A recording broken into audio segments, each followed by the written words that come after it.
breath, by blood, by body, by spirit, we are all one.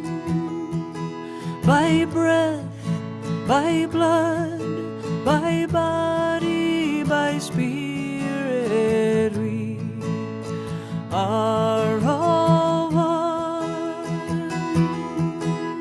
The air that is my breath is the air that you are breathing, and the air that is your breath is the air that I am breathing. The wind rising in my breast is the wind from the east, from the west, from the north, from the south, breathing in, breathing out.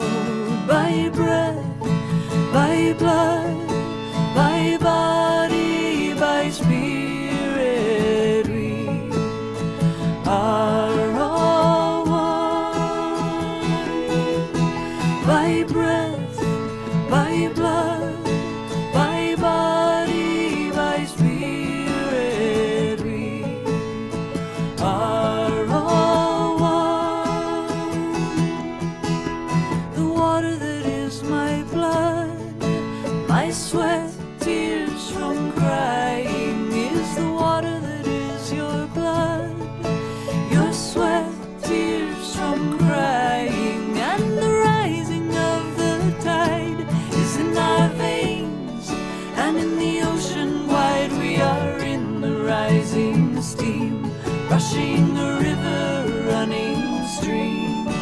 By breath, by blood, by body, by spirit, we are all one. By breath, by blood, by body, by spirit, we are all one. The earth is dust, the earth is clay, flowers blossoming and fading. We are dust and we are clay, we are blossoming and fading. Every color, every sound, every place is holy ground. Oh, every living thing, can you hear it laugh? Can you hear it sing? By breath, by blood, by body, by spirit, we are all one. By breath, by blood, by body, by spirit, we are all one. The fire in my heart, my soul flame burning, is the fire in your heart, your soul flame burning. We are spirit burning bright by the light of day.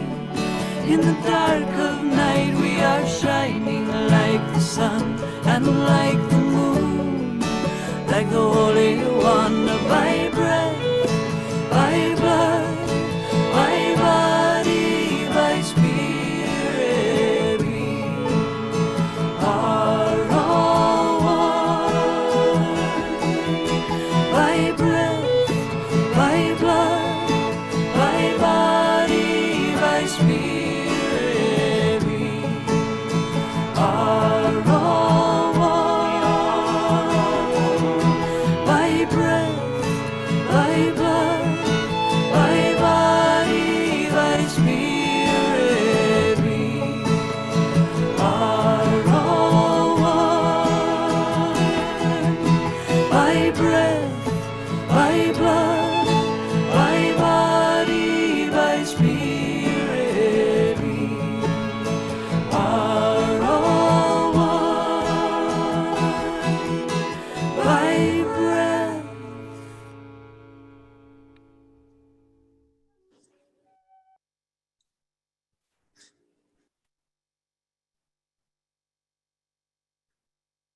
Well, hello, everyone. Welcome to session 2 of this wonderful climate justice study that we are embarking on this afternoon together. My name is Belinda Alkula. I am the Assistant Dean of the Mountain Sky Conference Cooperative Mission U, and we are so happy that we can be together this afternoon. Dean Witte is unable to be with us, but she sends her greetings and she has recorded a message for us. I will share that in a moment. But the great news is we've been adding to our number, and we have now 197 people registered for this study, which is wonderful. Thanks be to God. But we'd like to do a quick poll. This poll will be very quick, and I'd ask our Zoom space host to launch that poll now, please. So the question is, were you here last week? Just a quick click on the answer and then click on the blue button that says submit. And then that way, when Robin Ball, our Zoom host, feels like she has all the responses back, she can announce the results. She can launch the results for us. This is just giving a good idea to our study leader how many of us are new this week. And I thank you. Oh, there we are. So 90% of us were here last week, but we welcome the other 10%. So thank you very much. You just click on that blue closed button and the box will go away. All right, well, thank you very much, Robin Ball. I appreciate you doing that for us. And now I'd like to share screen and you can hear from our Dean Witte.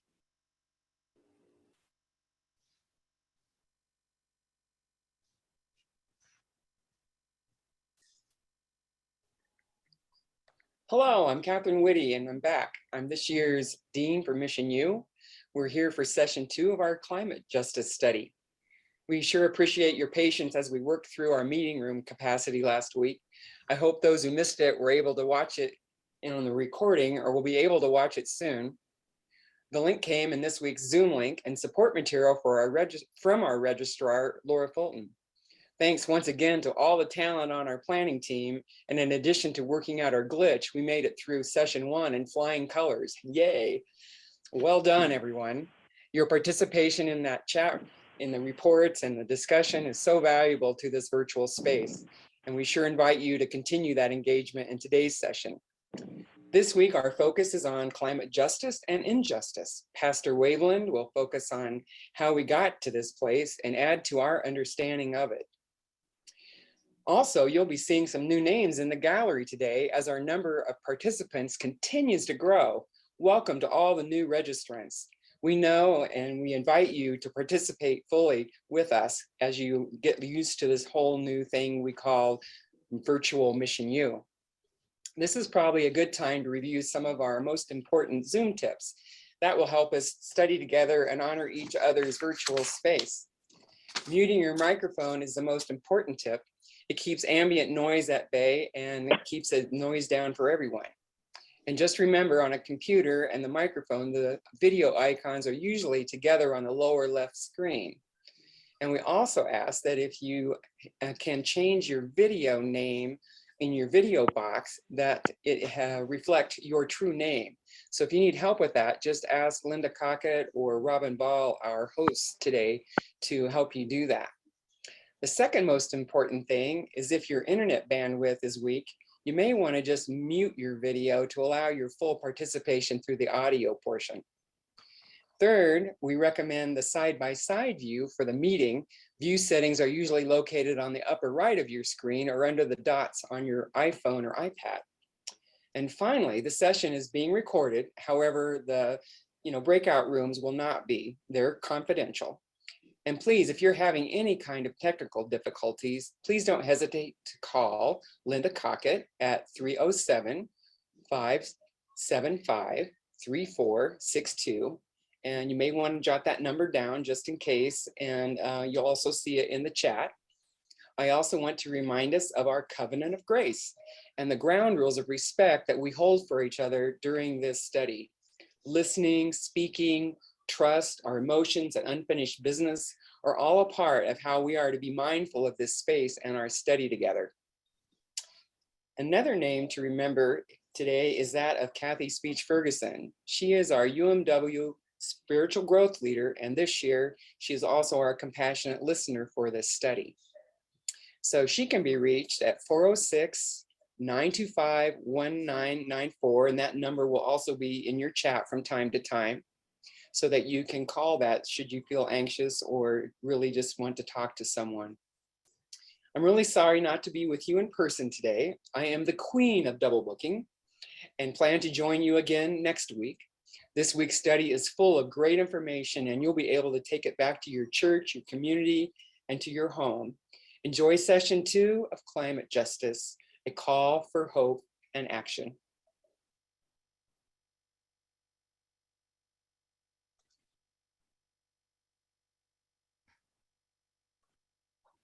Yes, I'd like to add to that welcome of Dean Witte. We're so glad that you are here this afternoon and that we can explore another session of this wonderful study together. Just want to spend a few moments to talk about self-care during this study. And there's, as you can see, there's an electrical panel there. And the reference is to Reverend Nadia Bolz-Weber's essay titled, "If You Cannot Take It Anymore, There's a Reason." It's a wonderful essay she wrote last summer. And it talks about how, like an electrical panel, sometimes we human beings feel like our circuits are blown. Sometimes things overwhelm us. And when you feel like a circuit is blown, that's an indicator that you need to take a break and walk away and take some deep cleansing breaths, because our human bodies are not equipped to handle 24-hour cycle news reports of everything happening all over the world. We have to just sometimes realize one person cannot do it all. But if we each do our part, we can make a difference. So in this study, it's okay to walk away from the computer screen and take some deep cleansing breaths. If the course content is a little bit overwhelming and you just need to kind of step away, take a few breaths, and then you can come back ready for what's next, it's perfectly acceptable. But just note that this study is not all doom and gloom. We're not here to fix a problem. The goal of this study is to help people find their connections with others who are working in the same direction of trying to make things better. Remember, we are all in it together.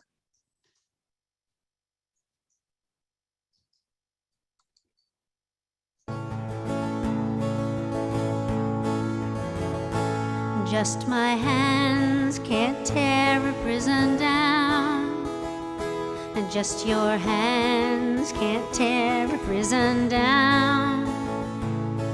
But if 2 and 2 and 50 make a million, we'll see that day come around.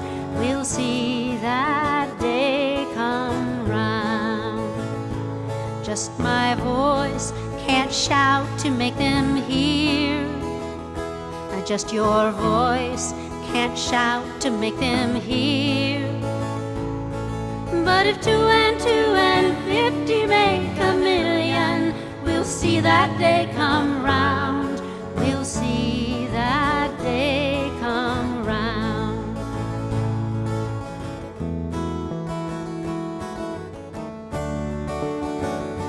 Just my strength can't ban the atom bomb. Just your strength can't ban the atom bomb. But if 2 and 2 and 50 make a million, we'll see that day come round. We'll see that day come round. Just my will can't break the color bar. Just your will can't break the color bar. But if 2 and 2 and 50 make a million, we'll see that day come round. We'll see that day come round. Just my hands can't tear a prison down. Just your hands can't tear a prison down. But if 2 and 2 and 50 make a million, we'll see that day come round. We'll see that day come round.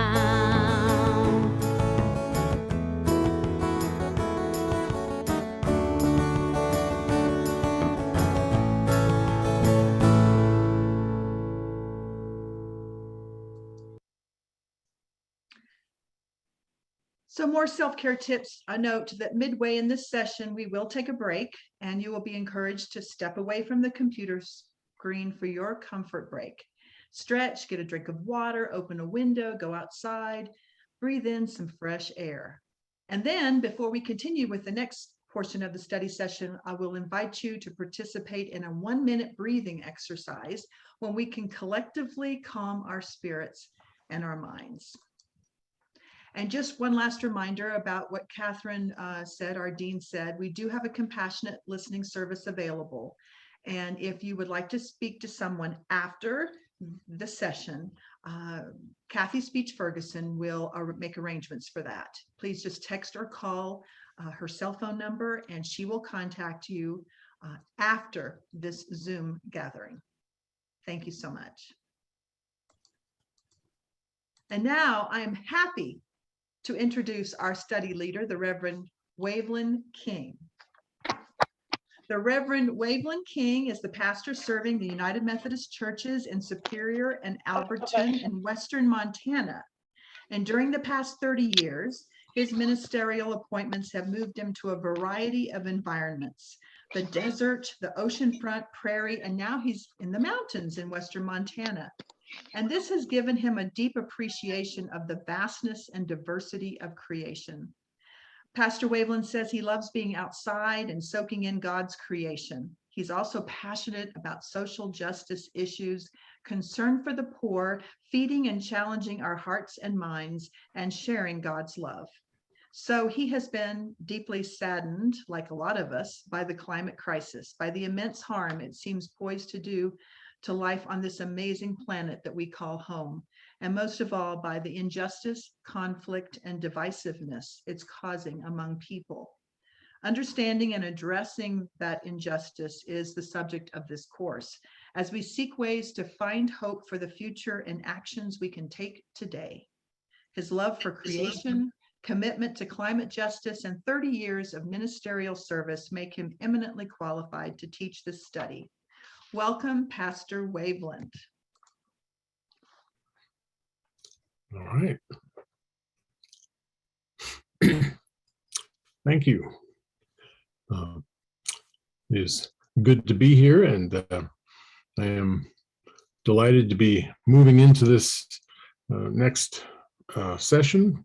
We are,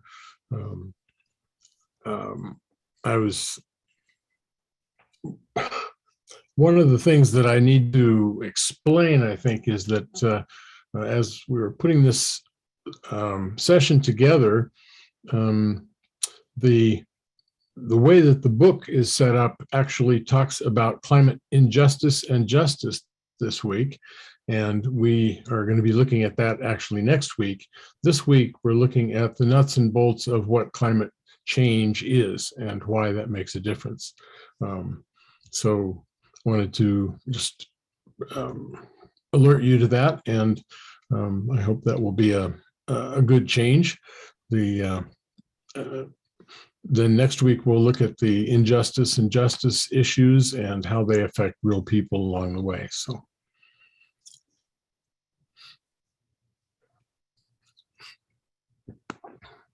I invite you to join together in our call to worship.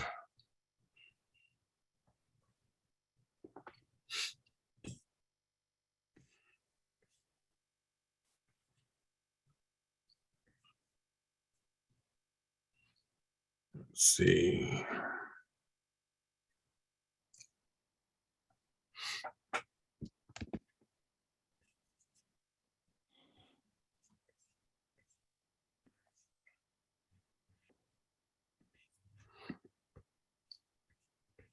I'm looking for my for my script that I had here. Just one moment. Yeah, can you Yes. see the slide, the PowerPoint slide? It's on my screen.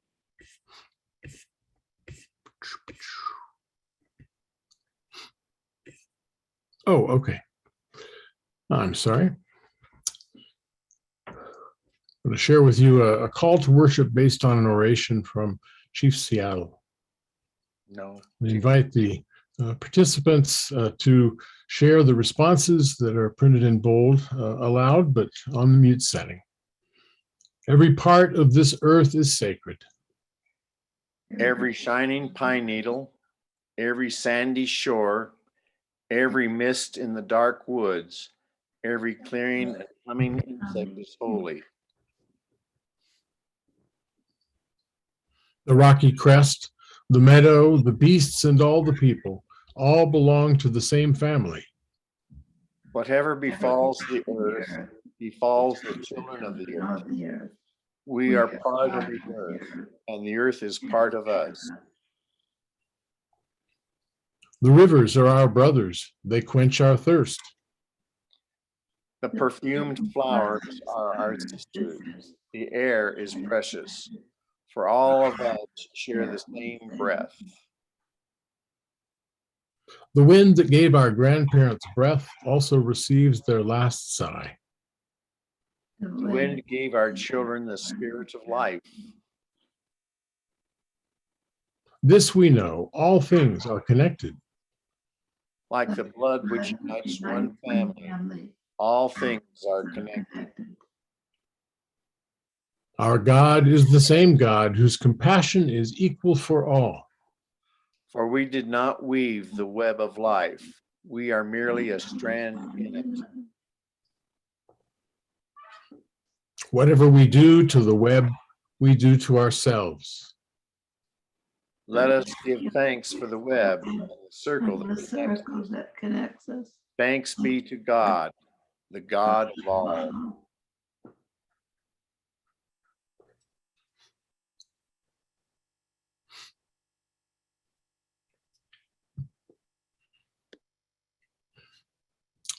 I'll share some scriptures with you from Psalm 104. From your lofty abode, you water the mountains. The earth is satisfied with the fruit of your work.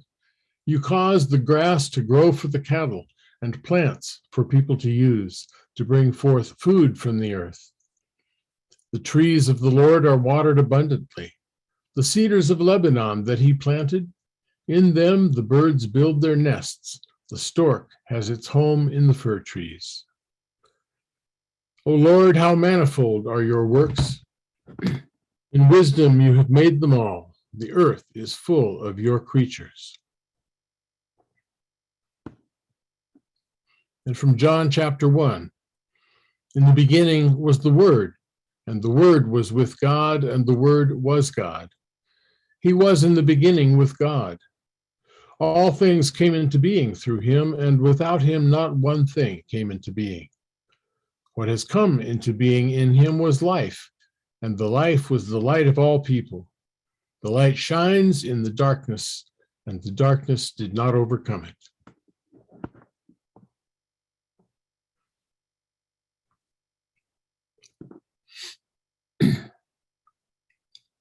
I would guess that most of us probably imagine chaos to be the absence of structure, pure randomness, a total lack of order.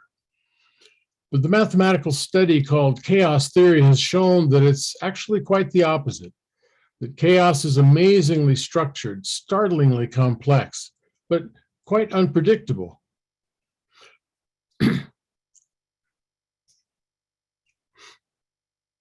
I guess you need to go to the first frame there. There we go. The dark shape you see now is actually a map, a special set of numbers called a Mandelbrot set. And while it may look simple, we're about to take a brief dive into its literally infinite depths of complexity. As we do, watch for that dark figure to reappear as smaller and smaller likenesses of itself, each of which has everything in it that we're exploring in that one larger figure. infinite numbers of infinities, hidden within infinities. What you're seeing is sort of like looking at chaos under a microscope, or perhaps a telescope. Each tiniest dot on the screen represents the result of one simple mathematical formula run over and over endlessly. And the dot's color represents the number value of that dot. All of those dots taken together make what you see. Illustration of chaos at work. Chaos is what's found at the boundaries of yes and no, being and non-being. And we're looking through a window into its hidden wells of creativity and beauty. Chaos traces the shores of every river and stream and ocean, shapes the clouds, and tells the radioactive atoms when to split. So for me, when John's gospel begins with, "In the beginning was the Logos," the idea, the thought, creative urge, the word, I think he's talking about chaos. When Genesis begins by talking about a dark wind moving over the face of the deep, and God talking all life and everything that is up out of that depth, I think that deep is chaos. Might chaos be the palette and the paints, the canvas and the brush with which God paints the world into being? In the beginning, and even now. Thanks be to God.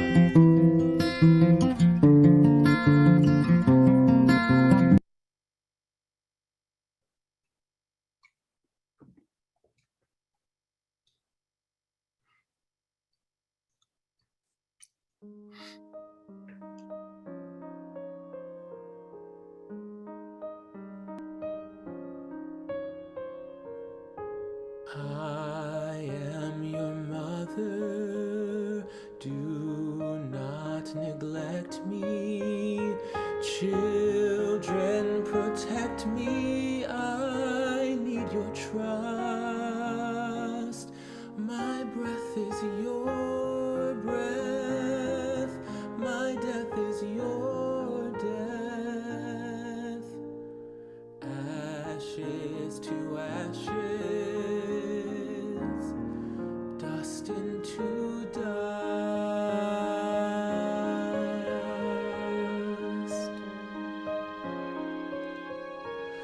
I am your nurture, do not destroy me. Love and enjoy me, savor my fruit.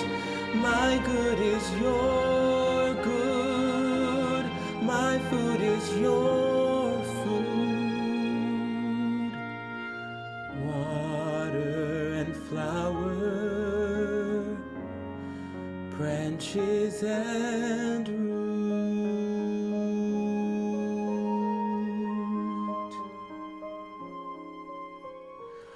I am your lodging, do not abuse me. Tenderly use me, soothing my scars. My health is your health, my wealth is your wealth. Shining with promise, set among stars.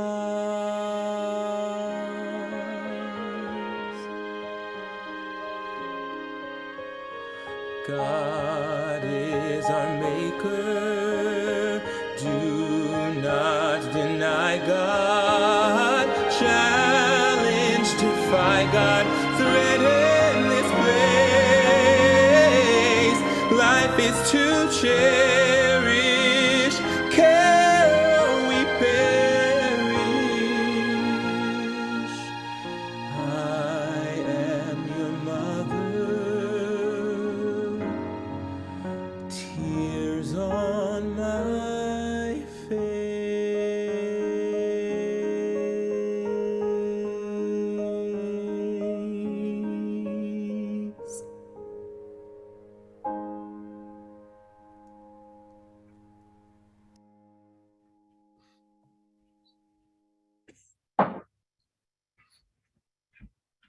Loving God, you bring us to this moment, to this place with unique gifts for each one of us, gifts you have given us to serve the world, the creation, the other people that you have given us to live with.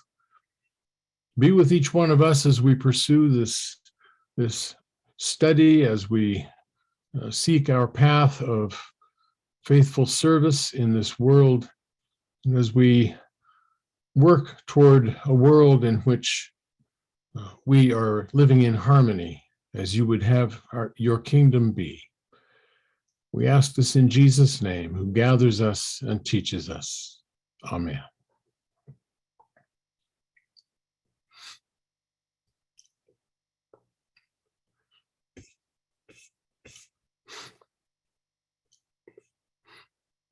Well, I need to say this is the,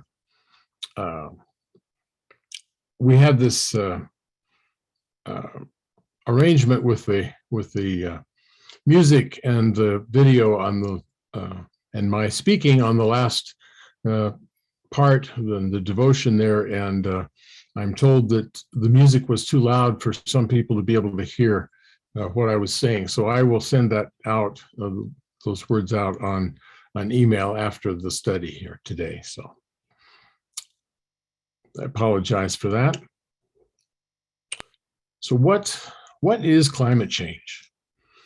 Well, last week we laid a theological foundation for understanding the care of creation. We talked about how creation shows up in the Bible, what the Bible seems to have to say about God's feelings about creation and how we should be in relationship with it, about how in the creation story, the first one, we are the ones who are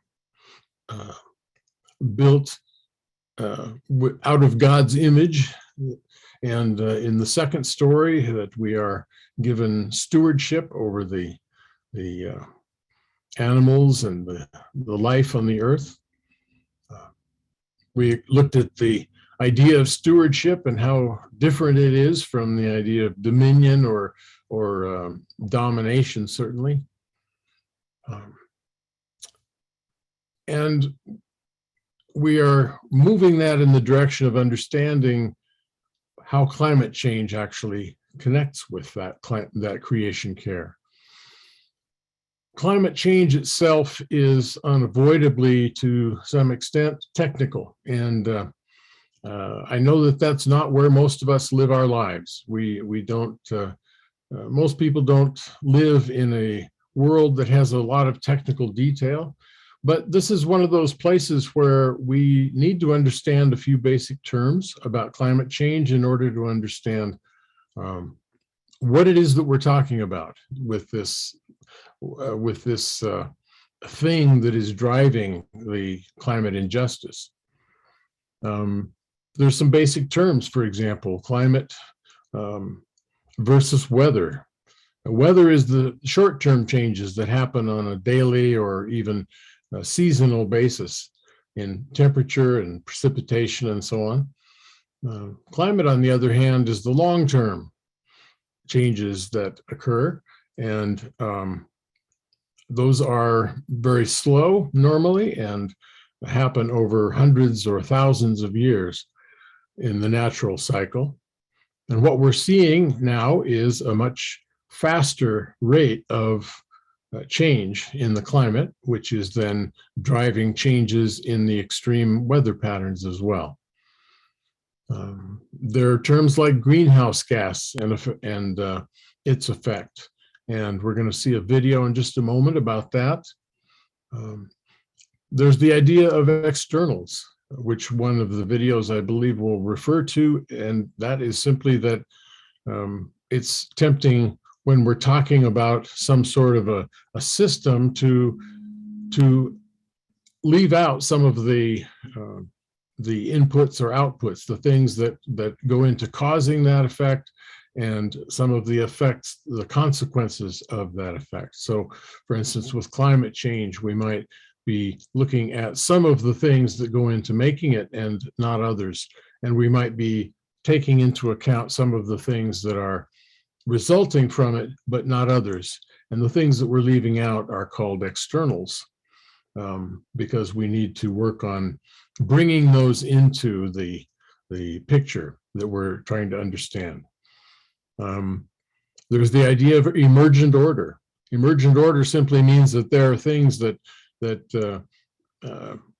become ordered in ways that don't exist on a smaller scale. So for instance, the cells of your body in themselves don't have the same properties as the organs do when they organize. And the organs are not the body as a whole. So that body as a whole emerges from the combination of and relationships of all of those organs and cells put together. But it isn't there when you just look at the little tiny piece. So that's part of the understanding that we have to come at climate change with, because it occurs on such a large scale. And finally, there's the terminology difference between global warming and climate change. I'm sure you've heard the term global warming and might have wondered what the difference is between that and climate change, and why the terminology seemed to change over recently from one to the other. Well, global warming is what's happening specifically in terms of the planet warming up. That's the effect that scientists have been tracking and monitoring and beginning to talk about. But climate change is the result of that. And that's the part that affects us directly. We'll look at what difference a small amount of temperature worldwide, that amount of temperature change can do to the weather patterns and the climate as a whole. So global warming is not the same thing as climate change, but it's what leads to it. So those are some just basic technical terms, and we'll encounter them a number of times throughout this study. So I just wanted you to be familiar with those. We have some videos now that allow us to look at some of those items in greater detail. We'll start with the greenhouse effect. What is the greenhouse effect? Earth is a comfortable place for living things. It's just the right temperature for plants and animals, including humans, to thrive. Why is Earth so special? Well, one reason is the greenhouse effect. A greenhouse is a building with glass walls and a glass roof. The clear glass allows sunlight to shine into the greenhouse while also trapping the sun's heat inside. This is how a greenhouse keeps plants warm even at night and in the winter. The greenhouse effect keeps Earth warm in pretty much the same way. Earth isn't surrounded by glass, but it is surrounded by a jacket of gases called the atmosphere. In the daytime, the sun shines through the atmosphere, warming Earth's surface. After the sun goes down, Earth's surface cools. This releases heat back into the air, but some of that heat is trapped by the gases in the atmosphere. These heat-trapping gases are called greenhouse gases. Carbon dioxide, water vapor, and methane are all examples of greenhouse gases. Earth needs a balance of greenhouse gases to maintain just the right temperature for living things. But some human activities are changing Earth's natural greenhouse effect. For example, burning fossil fuels like coal and oil releases more carbon dioxide into our atmosphere. These extra greenhouse gases can cause the atmosphere to trap more and more heat, leading to a warmer Earth. NASA satellites are constantly measuring the gases in our atmosphere from space. They've observed increases in the amounts of carbon dioxide and other greenhouse gases. The information from NASA satellites can help scientists figure out where greenhouse gases are coming from and how they are ending up in our atmosphere. This information will help us better understand the impact that greenhouse gases have on our climate. and help us better understand this very special greenhouse that we call home. Find out more about our Earth at NASA Climate Kids. All right. Well, that is a look at the greenhouse gases themselves and what they what effect they have. It should be noted that greenhouse gases are a normal part of our atmosphere, and if we didn't have them, the Earth would be tens of degrees below zero on the average, and the oceans would have frozen up long ago. So they're vital to the existence of life as we know it on this planet, and we have to have some, but they have to be in a balance that doesn't cook us either. So here is a brief history of global warming that'll give you some insight into how we got here.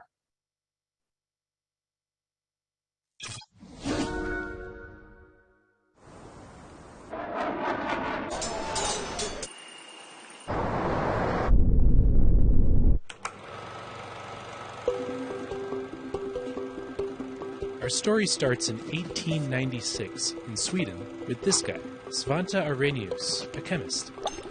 Arrhenius is the first person to figure out that putting CO2 into the atmosphere could make the Earth warmer. But the prevailing wisdom of the time says that there is an infallible balance of nature which no human actions could ever possibly disturb, so nobody takes Arrhenius very seriously until 1938, when an engineer named Guy Stewart Callender decides to look at global temperatures recorded over the past 50 years or so and figures out, hey, what do you know, the Earth is getting warmer. War breaks out in 1939. Ends in 1945. And as the world's economy recovers, industrial production goes into overdrive. The burning of coal and oil puts so much sulfur pollution into the atmosphere that it partially blocks the sun's rays, and the world actually gets slightly cooler over the next 3 decades. In the 1950s, scientists start looking more closely at the possible effects of CO2 emissions on global temperatures. For the first time, we start to realize that we could have a major problem on our hands. A few degrees rise in the Earth's temperature would melt the polar ice caps.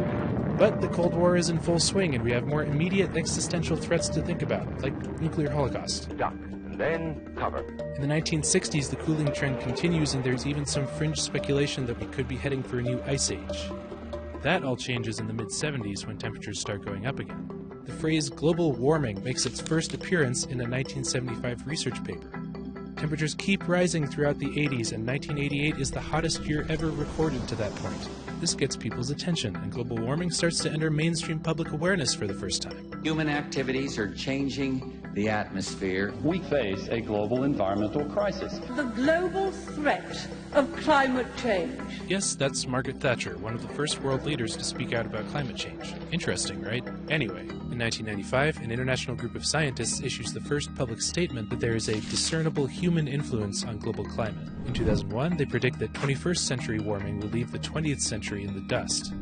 Over the next decade, some of the anticipated effects of global warming start happening. Things like rising oceans, intense droughts and heat waves, and powerful storms. The 15 hottest years in history have all occurred since 1998, and 2015 is on track to be the hottest year ever recorded. So what does the future hold?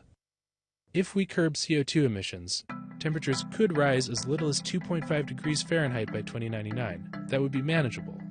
If we don't, temperatures could rise more than 8 degrees, which would mean massive food shortages, widespread extinctions, and a redrawing of the world's coastlines.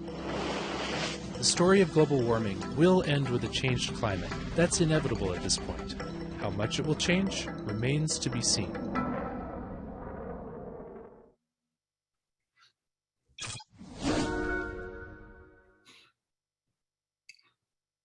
All right, so there's a brief history. This is the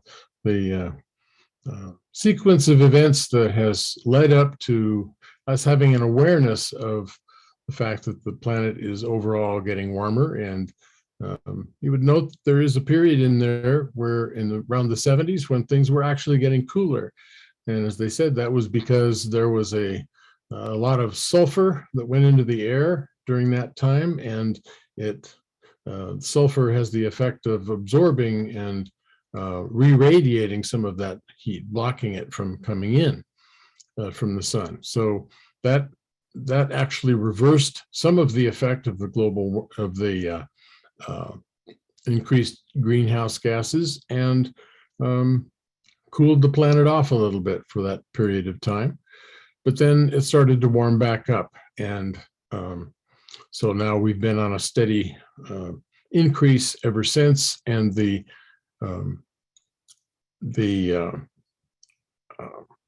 periods after 2015, which was the time that this video was made, has continued. That trend has continued unabated and perhaps even gone a little faster. Our next video has to do with the amount of climate change that we're talking about. When they were discussing it in the previous video, they were using degrees Fahrenheit, and that is a degree Fahrenheit's about 1.8 degrees in centigrade. So it's a larger number for the same amount of temperature increase. The number that's being put out there is in centigrade, and that's 1 to 2 degrees. And so the question is, why does that make so much difference? It's such a small number. Why would it make such a difference in our world? That is what this video is about. 2 degrees is the target for limiting the global temperature increase, but if greenhouse gas emissions were halted now, temperatures would still rise by up to 1 degree Celsius. 6,000 years ago, temperatures were at this level, and America's Midwest was a desert. The world's food production centers will become barren again. In this future, mountains lose their glaciers and rivers vanish, the Indian subcontinent fighting for survival. A single degree temperature increase could eliminate fresh water from a third of the planet within 85 years. Warming at the poles happens faster than the global average. 40% of Arctic sea ice has disappeared in the last 30 years.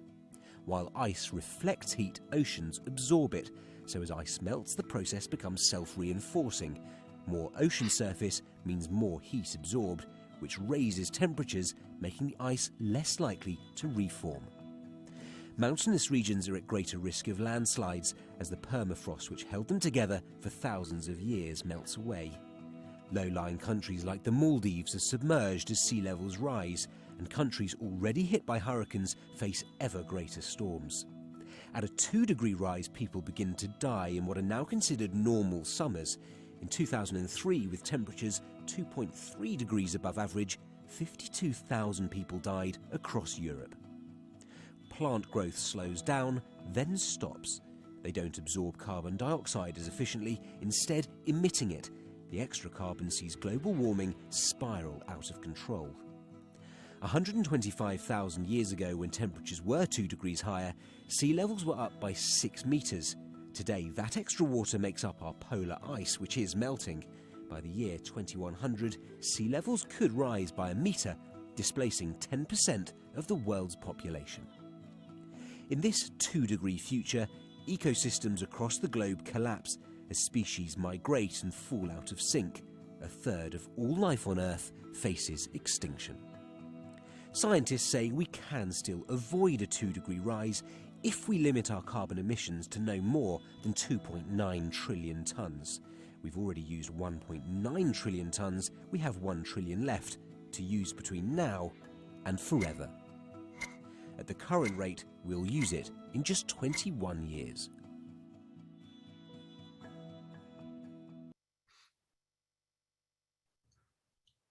So that's the picture that is looking at the worst case scenario, essentially, and also what kinds of things might be done to, or what kind of a change would be required, rather, to avert that scenario and to keep our world in a more livable state.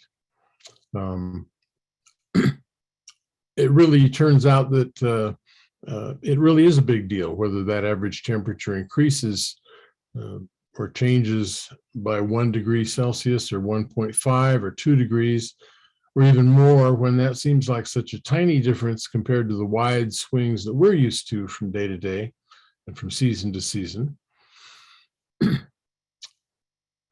There's one final video that we have that is from Katherine Hayhoe. It's an interview with her that I think gives a good summary of the overall reality and issues around climate change. So see what you think.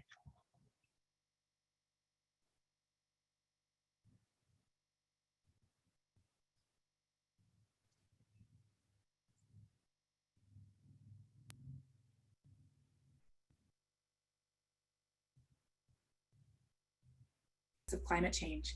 The best cartoon that I have seen, or the most appropriate cartoon, is one of a tsunami of COVID with a tsunami of an economic recession behind it, with a giant, massive tsunami of climate change behind that. We can't afford to let down our guard. Climate change matters today more than ever.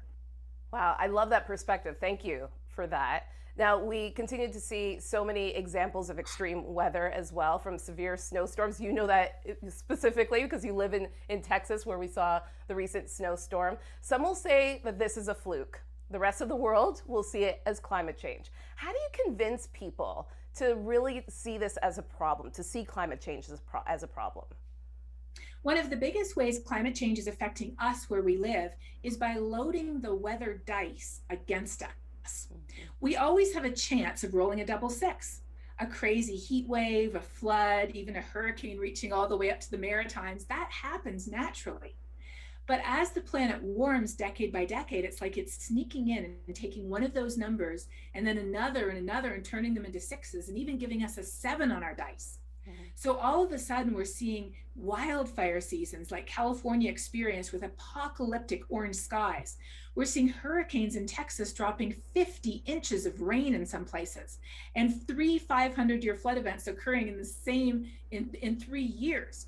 We're seeing record-breaking heat waves. We are seeing hurricanes reaching farther north at much greater intensity and much greater strength than they would otherwise. We are seeing global weirding. And that is where climate change is coming in, loading those weather dice against us.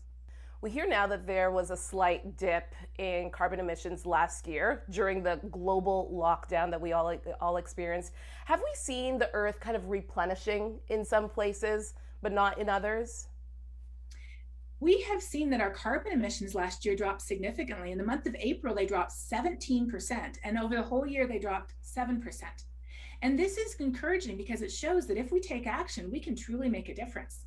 In fact, if that 17% that we saw in April was maintained, we'd be more than a third of the way to our Paris targets by 2030 in just a few weeks. So why aren't we? It's because they weren't achieved in sustainable ways. Shutting down industry, keeping kids out of school, people losing their jobs, shutting down the economy, that's not a sustainable solution. What is? Being more efficient with the way we use our energy and our food. We waste more than half of the energy and more than half the food that we produce. We just waste it. This is true in Canada as well as in the US. We also have to transition to clean energy sources that don't produce the air pollution responsible for 8 million deaths around the planet every year. And we have to figure out how to maintain and preserve and conserve our forests, our natural lands that take up carbon, how to engage in smart agriculture that puts carbon back in the soil where we want it instead of the atmosphere where we don't. All of these things truly can make a difference. And they can help here and now as well as in the future.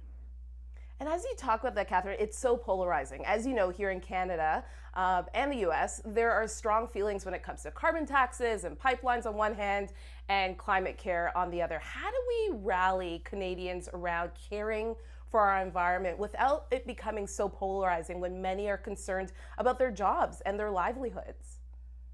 The reality is that climate is changing, and it affects every single one of us, no matter where we live, in ways that already matter to us. You might love snowmobiling or ice fishing. You might be a birder or a hiker. You might be a new mom or a parent. You might be somebody who belongs to a certain faith tradition. Whoever you are, you already have all the values you need to care about climate change. So where does the debate come in? The debate comes in terms of the solutions. People are scared because solutions involve change. But we have to change, because otherwise we are going to have a price tag that we cannot afford to pay. And so that is why, for example, the concept of a just transition is so important. And there's many organizations, as well as the federal government, that are investing in this, like Iron Plus Earth is one of those organizations that is a grassroots organization that trains oil and gas workers to have the skills that they need to get jobs in the new clean energy industry. With people like Warren Buffett building brand new giant wind farms in Alberta, we see that the future is starting to arrive, but we need to transition towards that in a mindful way that does not leave people behind and that does not point fingers of judgment either. We all want a better future. We all want electricity when we turn the lights on. We all want water to come out when we turn the tap on. And so working together, I truly believe that we are going to be able to fix these problems. But it begins by building bridges rather than digging trenches. On that note, and my last question, climate action is high on our current government's platform here in Canada. Can Canada's contribution really make a difference when we see other countries really putting it on the back burner? As a Canadian, one of the questions I often hear is, we're just such a small country population-wise, why do we matter? Well, it turns out in terms of cumulative carbon emissions, we're on the top 10 list. Yes, we are. Of course, the US is there and China is there, but we are on that top 10 list too. We can make a difference. And here's the interesting thing. When I go or when I talk to people in Norway, they say, oh, we're such a small country, why do we matter? I talk to people in Ireland, they say, we're such a small country, why do I matter? I talk to people in the US, they say, oh, we're such a small country compared to China, why do we matter? And then you talk to people in China and they say, oh, per person, we produce almost nothing compared to you people in Canada and the US, why do we matter? The reality is we all matter.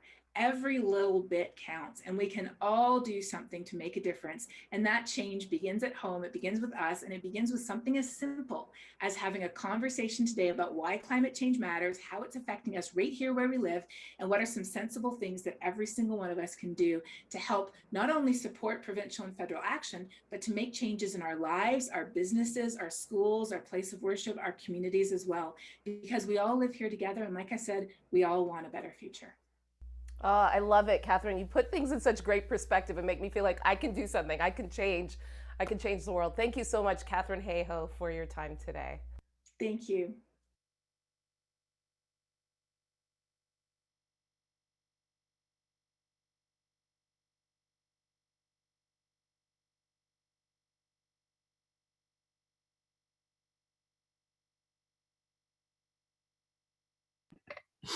All right.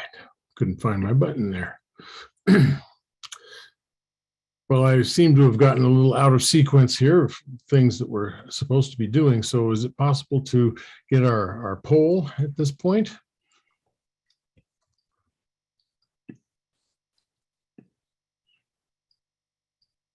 There we go. How are you feeling? And just kind of looking for, where are you at this point? You drowning or treading water, or just ducky or ready to go deeper?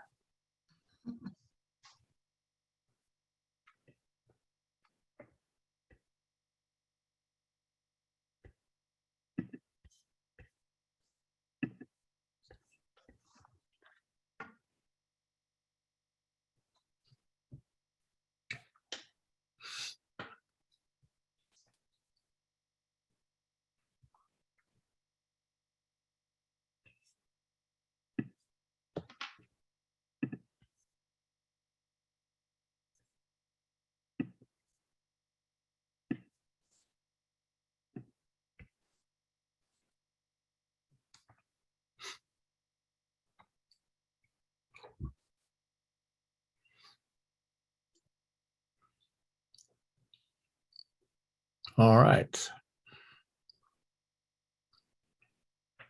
33% treading water, and looks like a few feel like they're drowning, going under. So we'll try to see if we can help out there. Some are just ducky, and 47% ready to go deeper and eager for more. So we'll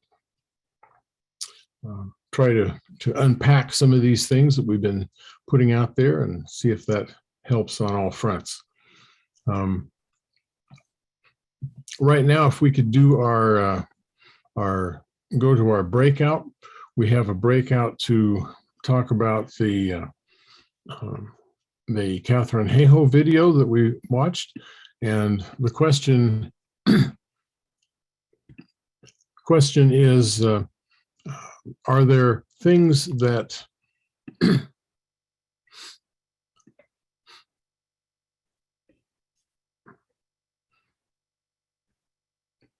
are there things in your own life or community that seem that they could be related to climate change? How does that affect you personally? And do you see effects in your personal or community life that are related to climate change? And are you noticing effects that others don't seem to notice? So those are kind of the questions that we'd like to have you consider.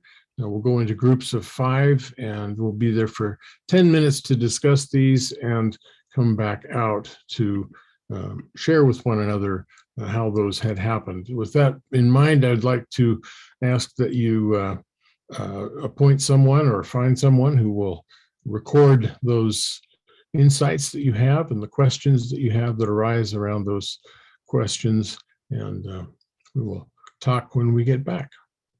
Thank you.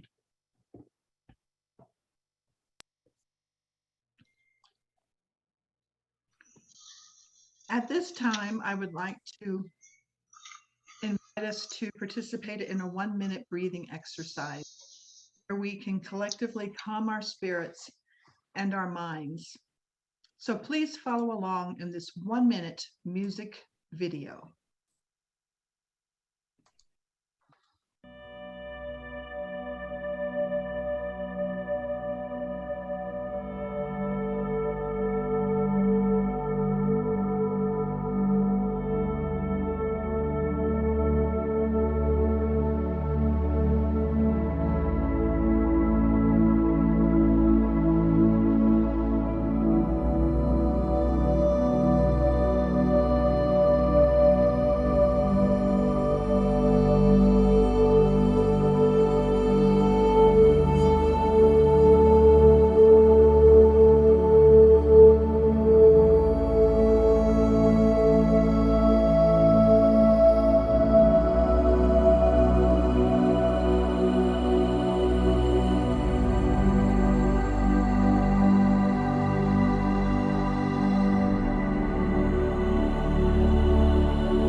Welcome back.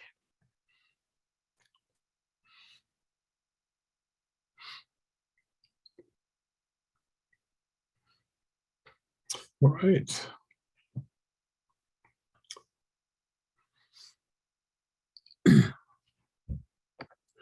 We have a video now that is it's a portion of the larger video called The Story of Stuff, and that is well worth watching in its entirety, but we're going to watch just a piece of it, known as Chapter 2, about extraction. It shows how our economic system creates and perpetuates problems like pollution, of which greenhouse gases are a form. I think this will probably give us what we need to know right now. Okay, so let's see what else is missing from this picture. We'll start with extraction, which is a fancy word for natural resource exploitation, which is a fancy word for trashing the planet. What this looks like is we chop down the trees, we blow up mountains to get the metals inside, we use up all the water, and we wipe out the animals. So here we are running up against our first limit. We are running out of resources. We are using too much stuff. Now, I know this can be hard to hear, but it's the truth, so we've got to deal with it. In the past 3 decades alone, 1/3 of the planet's natural resource base has been consumed. Gone. We are cutting and mining and hauling and trashing the place so fast that we're undermining the planet's very ability for people to live here. Where I live, in the United States, we have less than 4% of our original forests left. 40% of the waterways have become undrinkable. And our problem is not just that we're using too much stuff, but we're using more than our share. We have 5% of the world's population, but we're using 30% of the world's resources and creating 30% of the world's waste. If everybody consumed at US rates, we would need 3 to 5 planets. And you know what? We've only got 1. So my country's response to this limitation is simply to go take somebody else's. This is the third world, which some would say is another word for our stuff that somehow got on somebody else's land. So what does that look like? The same thing, trashing the place. 75% of global fisheries now are fished at or beyond capacity. 80% of the planet's original forests are gone. In the Amazon alone, we're losing 2,000 trees a minute. That is 7 football fields a minute. And what about the people who live here? Well, according to these guys, they don't own these resources, even if they've been living there for generations. They don't own the means of production, and they're not buying a lot of stuff. And in this system, if you don't own or buy a lot of stuff, you don't have value. Okay, so there's kind of the quick version of the basic economic situation that the climate change is occurring within. Why we have the issues going on with the coal, the fossil fuels in general, and why it's so difficult to change from those things has to do with our connection to that kind of an economic system.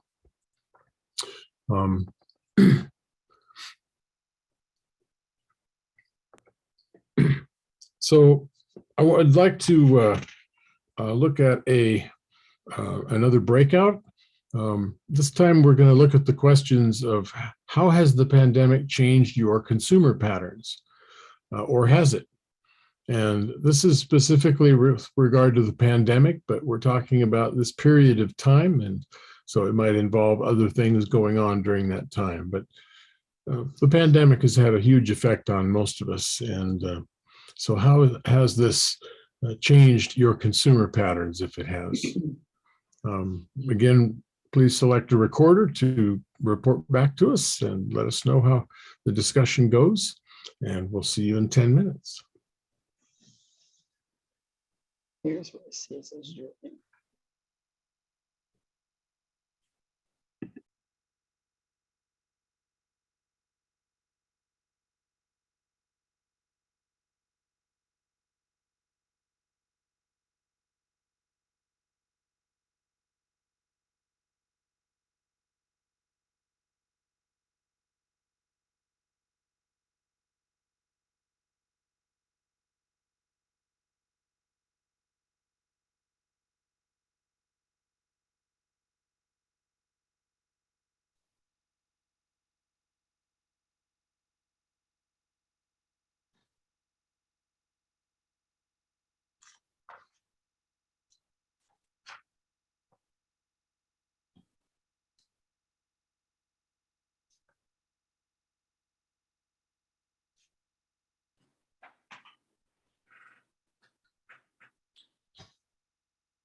Pastor Waveland, I believe we're all back. All right. Well, so what kinds of observations or questions or discussions did you have? We had fun with this one. One want to start us off? Yes. Okay. All right, so we had fun with this one. We were just kind of all over the place. First, I just started off with, unfortunately, all the boxes that we're collecting because of the online shopping, because we didn't want to shop in person, and just watching my daughter doing a lot of online shopping, and all the masks that we're, using and throwing away. That's created a lot of trash. And then some of us were getting by with less and saving a lot of money because of the online shopping, not using our cars at all, so a lot less gasoline use. Loving Zoom because we're not paying for a hotel, we're not driving anywhere, we're not buying clothes to go to this conference, we're not in a hotel, that this just worked out great. Plus, we're keeping in touch with our friends in California and Nebraska and in 4 different time zones, so that's been really fun. One area They were doing turkey dinners for a fundraiser every year, and then they didn't do it in 20 or 21, but they decided just to do food for their own members. So it was a smaller group, and they added a bazaar, and they ended up making more money fundraising that way than serving 300 some people. Talked about difficulty finding things like cat food sometimes. And then the balance of, okay, if you read those banners on Amazon that people also bought, sometimes you did some kind of impulse buying, but most of the time you could kind of control your impulse buying because you weren't in the store, you weren't in the hardware store or wherever. And then we talked a lot about the online classes and how much that's helped, because you can do yoga and dance and gyms and all these free classes. And then we even talked about the reading program where you can find free books on YouTube. So some really good things have come out of it, as well as some negative things like all the FedEx trucks and all the packages that we're seeing. Thank you. All right, thank you. From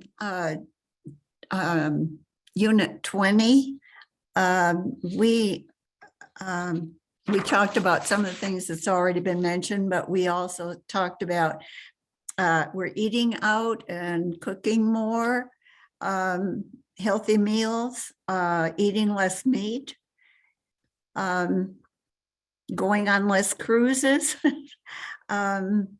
That we talked about the pollution in the oceans, and also on land, picking up trash on our trails, using plastic bags more than once.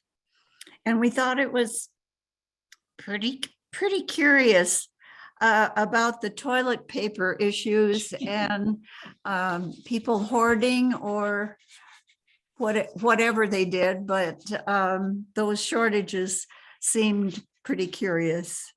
So I think that's probably all from us. All right, thanks, Shirley.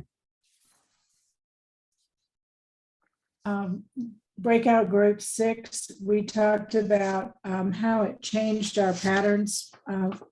We stopped going out to eat, as they said, and ate more at home, but we also used less fuel because we were not going out. And they did do more shopping on Amazon, and it was an Amazon truck is delivering to several people instead of all of us going out and driving our cars. However, returns that are they are not going back to Amazon, they're going to the landfill or to salvage.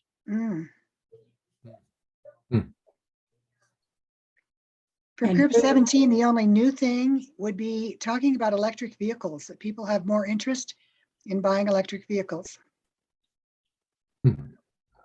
Okay.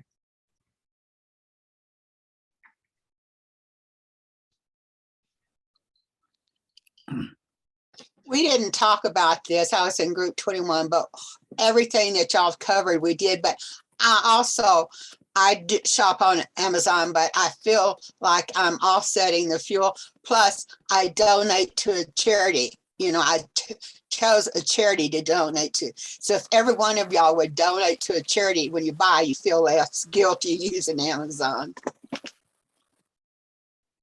Liz Rooks, would you unmute, please? Yes. Okay. For some of us, there hadn't been too much of a drastic change because we were kind of being really conservative in what we were doing as far as shopping and trying to, when we were out running errands, consolidate them anyway, and not just running out helter-skelter. Some folks did have less travel involved because their family lived to far reaches of the country, and so they were using the planes more, and so they hadn't been doing that and had gotten very adept at using Zoom to do those things. And not really anything much different than what's already been shared. All right. Thank you. Thanks. I was in group 22 and only 2 of the 4 of us showed up. I don't know what happened to the other 2 people, but they didn't show up. Carol Cole, I don't, you weren't there. I don't know why. You're here. But they fell asleep like I did last week. Anyway, there were only 2 of us, and we talked about the same things that everybody else has talked about, and including having groceries delivered. At first, my husband and I did it online, and we had some problems. You know, one time would have been 5 days before there would have been a place at our city market where a time when we could have gone. So that's when we started having them delivered. And we would put empty boxes out on our porch, and the people who delivered would put our groceries in the empty boxes. And after they drove away, we would then open the door and bring the groceries in. So that was interesting. And then as far as driving, I drove very little. It was interesting how little gas. I used about a fourth of the gas that I normally use in my car because I just wasn't going anyplace. So, and I also sorted all of the stuff that I had. Thanks, Ruth. Laura, Mary? Yeah, I think the one thing that our group mentioned that hasn't come up yet is that we spent more time in nature. That because we were trying to stay away from crowds, rather than going to the movies or a play or a concert, we went for a walk or a hike, and that perhaps that increased our appreciation for the beautiful place that we live. That's a wonderful comment. Thank you. Cynthia Reiners?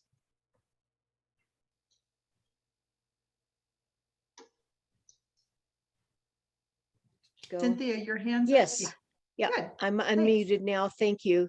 One of the things not mentioned yet is the shut-in sheltering in place has made us more aware of trade-offs.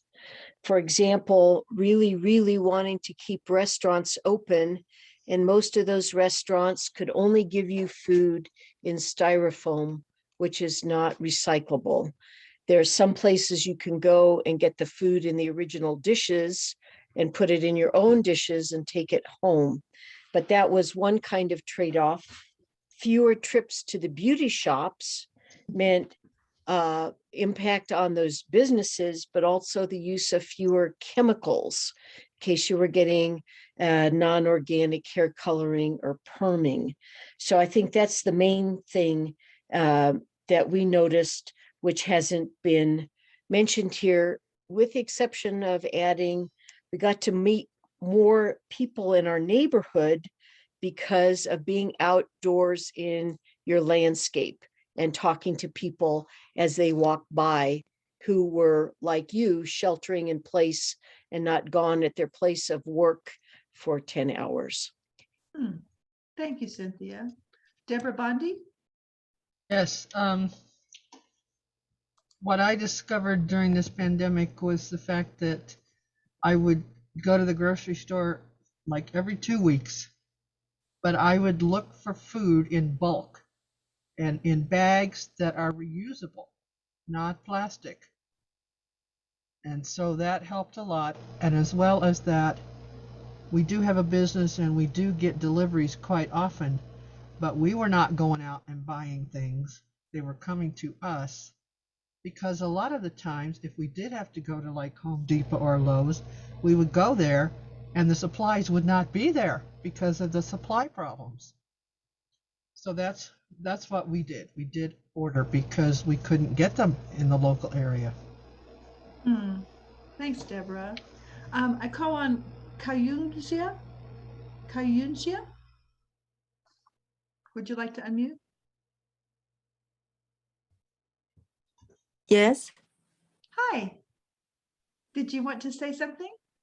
Oh no, I just wanted to know how I How to raise your hand. Yeah, how do I? I'll ask someone to send you a chat. Yeah, I think so.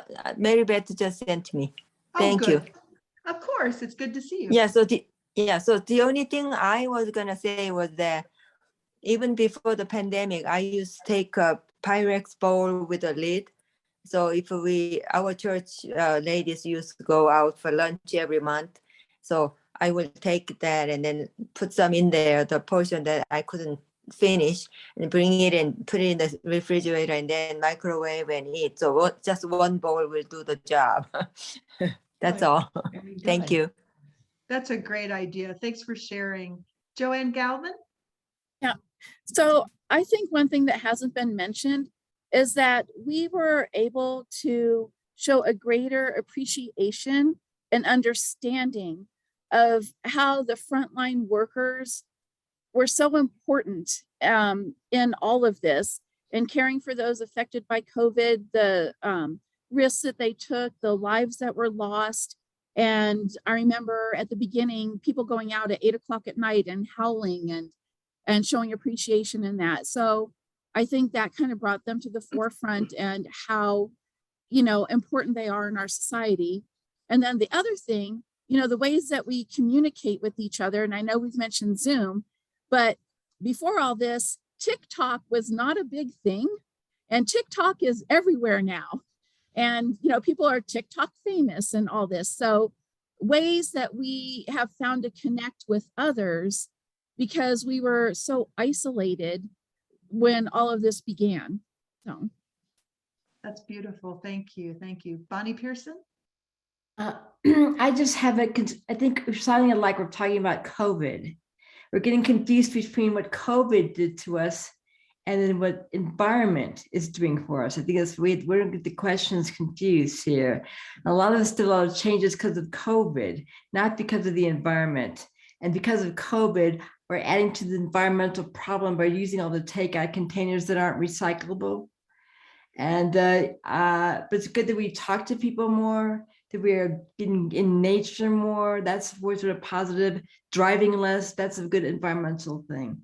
So let's not confuse the COVID with the environment. I appreciate your comment. Thank you, Bonnie.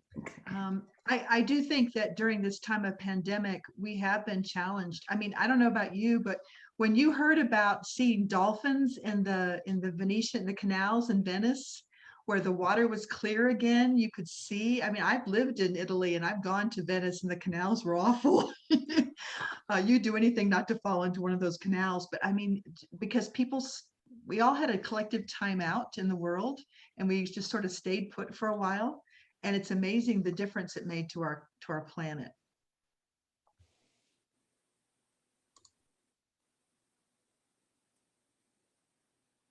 Would anyone else like to share, or you can put your group's recap in the chat and that will be saved and shared later with you.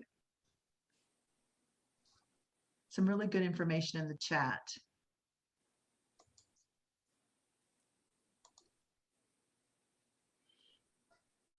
Belinda?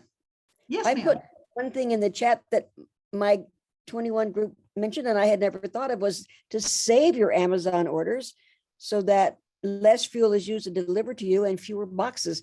My husband loves Amazon and he's ordered one thing and one little thing will come in a big box and it's absurd. So I'd never thought about saving them up and get one box with several things instead of a big box with one little thing. I'd never thought about that. So I was grateful for that idea.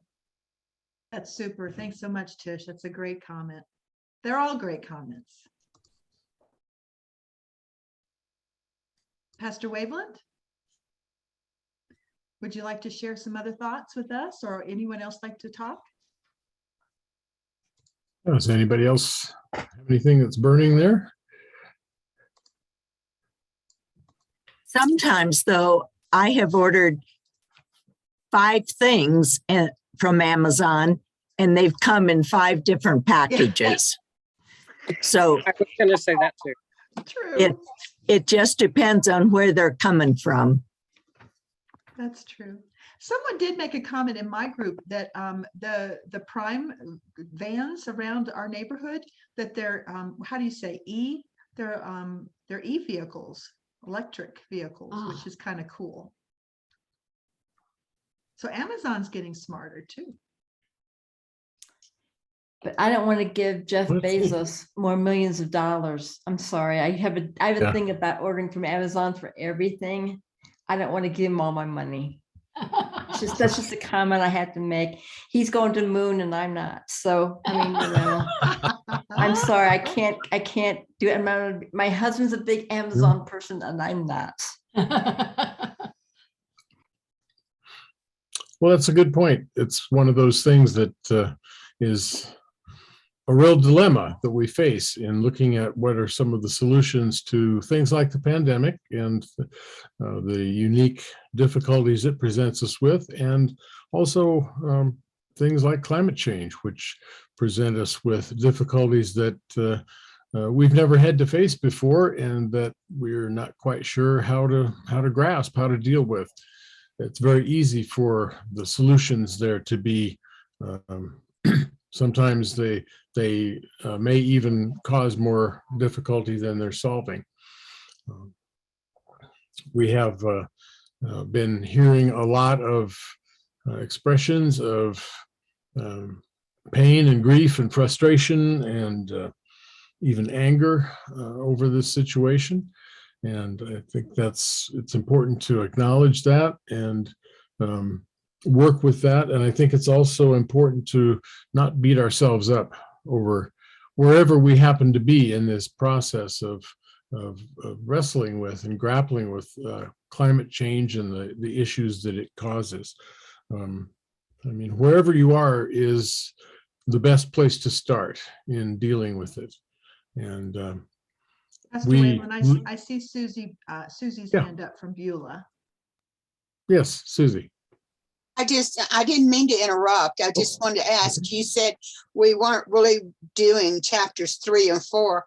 What chapter was it? Was it 5, Earth Consequences?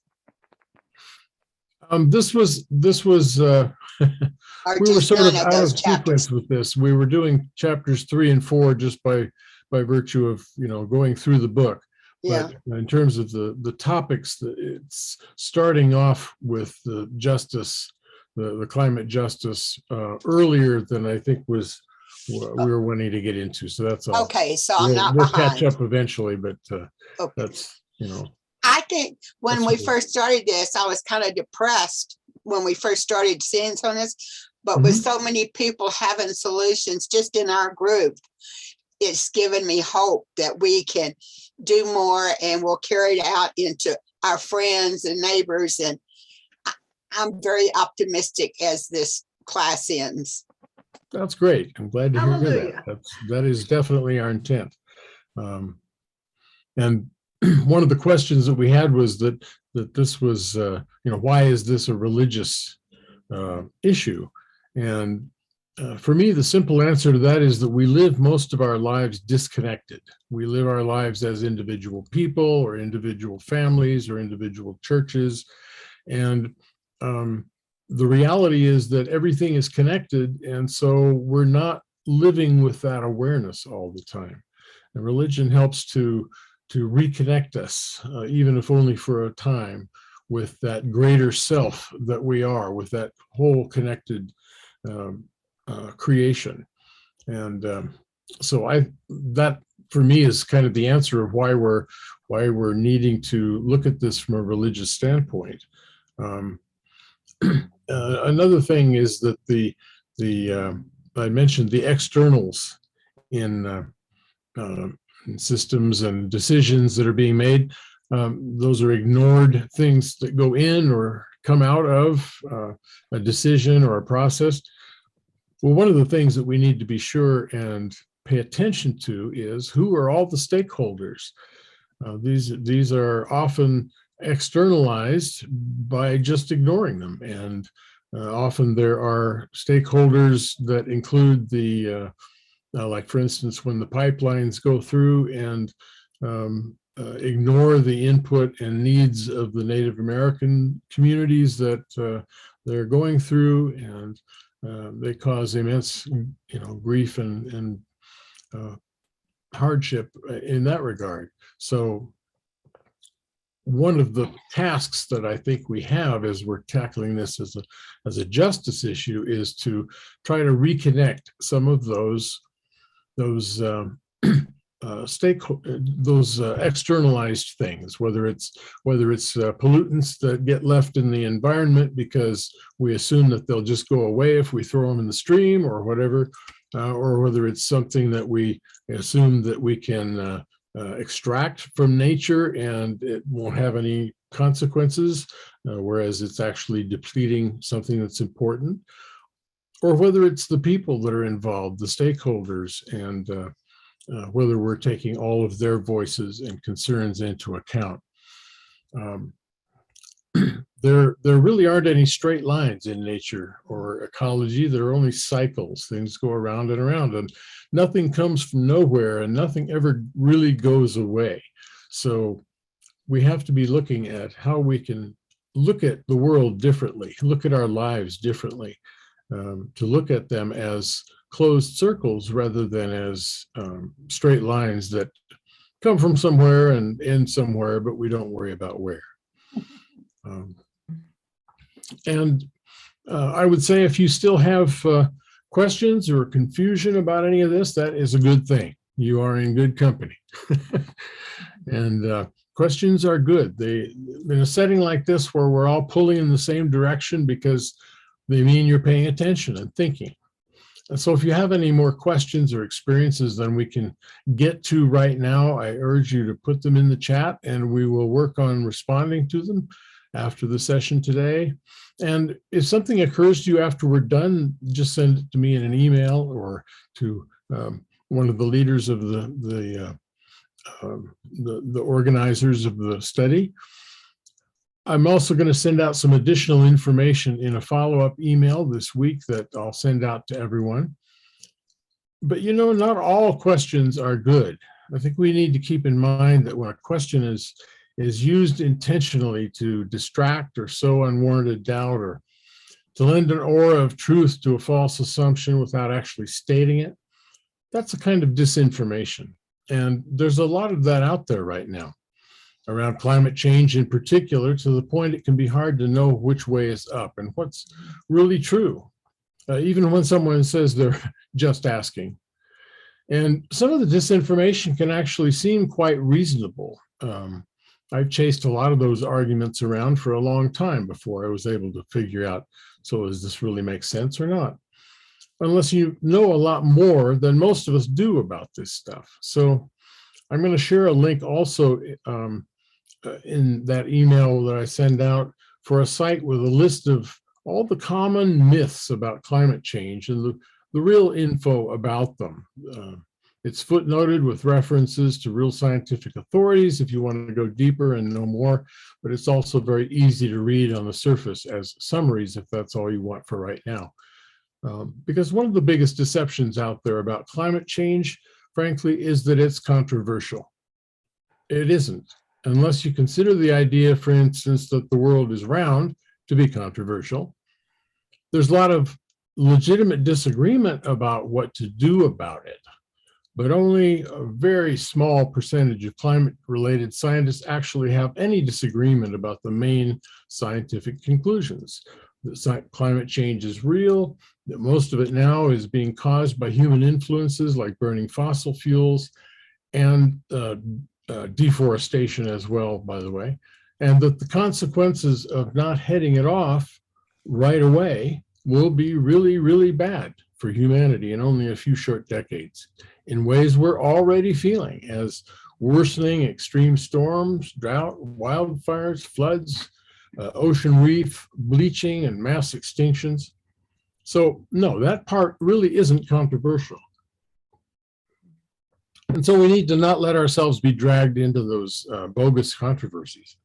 And that's why this study is focused not on proving anything about climate change, but on learning what harm it's now causing and will cause more and more of, harm to those least responsible and least able to do anything about it. And that's what we'll look at next week in session 3, which, as Susie was pointing out, is in fact what the chapters this week we're talking about. But climate justice is the topic, and injustice, which is what we're trying to correct. And it refers to how the state of the climate affects the lives of real people. So I urge you to just keep on reading. Chapters 5 and 6 come next in the text, and then we'll get together again next week for the next leg of our journey. I look forward to that. Thanks.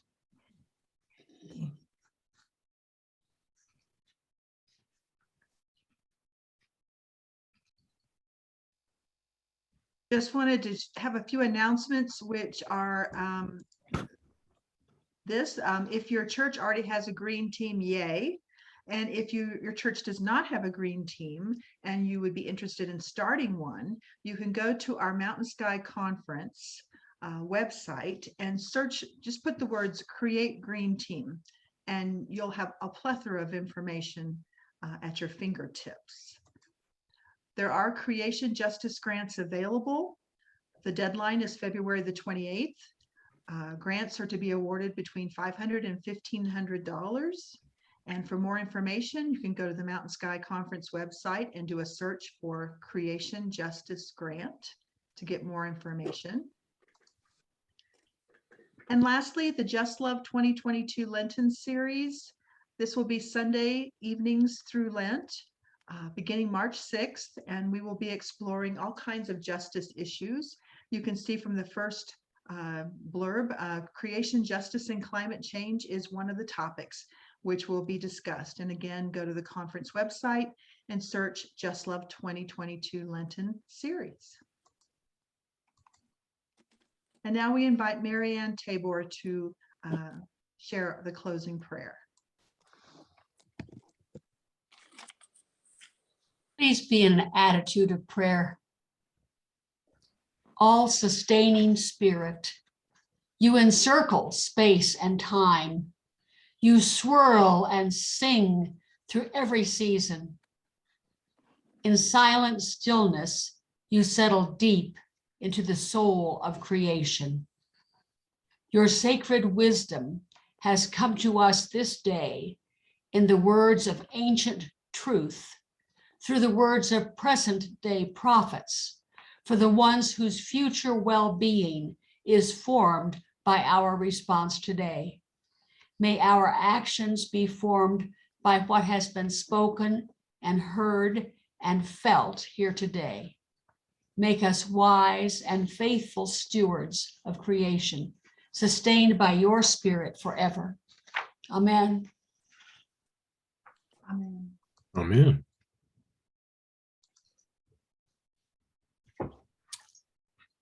As you may recall from our first session, we have a rousing song to send you out with. It was organized with 380,000 people who were singing this together and share this message. Do it now.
So do the best you can until you know better.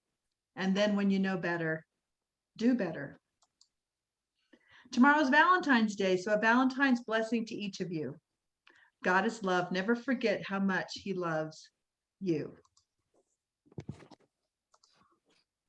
Thank you so much for being with us today. God bless you in your journey, in our journey together to learn more, to become more aware, and to, when we know better, to do better. Blessings, everyone. Have a great week and see you next Sunday afternoon.